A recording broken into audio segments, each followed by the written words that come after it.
So this is the flow switch, and your heater is flow fired, which means this switch is what actually causes it to come on, or not to come on, but to fire. For that to work, when you pull the trigger on your wand, the flow to the pump goes through this switch and upwards. If you look here, you can see some arrows indicating the direction of the flow.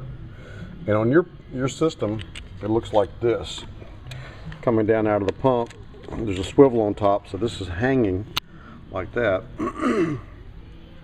And if you take this swivel off,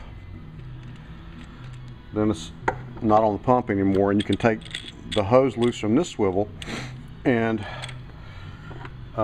there's two parts to this switch. One is electrical and one is mechanical. So you loosen this little screw, and the electrical part will pull out. Okay, that way it's not damaged when you're moving it around. And the way this works is the top and bottom screw against each other to tighten or to loosen, and this is just a plastic sleeve. So inside though, there's a magnet. And so what the magnet does is it causes this switch to flex as it moves alongside it. Sometimes your water supply may have like a ferrous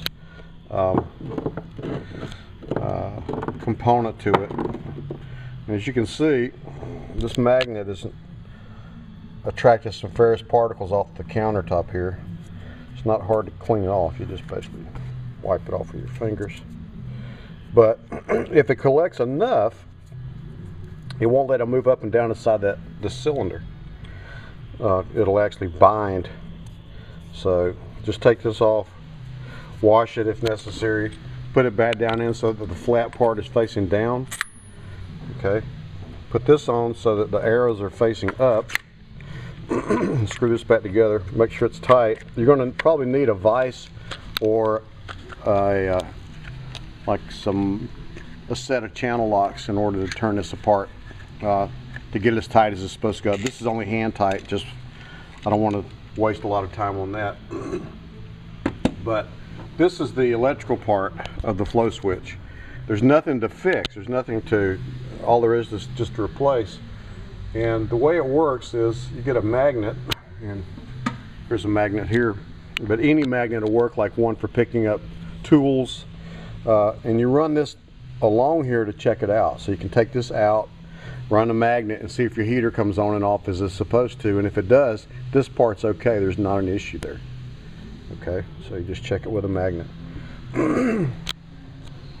So I would do that first, probably after checking the wand, make sure your wand is flowing properly, make sure there's any filters in the wand or not plugged up, slowing the flow down. But if you're going to look at the flow switch, check this first, and if everything checks out fine, then go in here, and this is what you're going to find. The mechanical part just got some trash in it. These don't really wear out. I mean, they last forever. But as I said, it's made to be easy to work on, and because it's got a swivel top and bottom, you can have the thing out and have it in your hand in less than a minute. So, but pretty simple, not difficult to understand, and that should be it as far as the flow switch is concerned. So you can stop the video.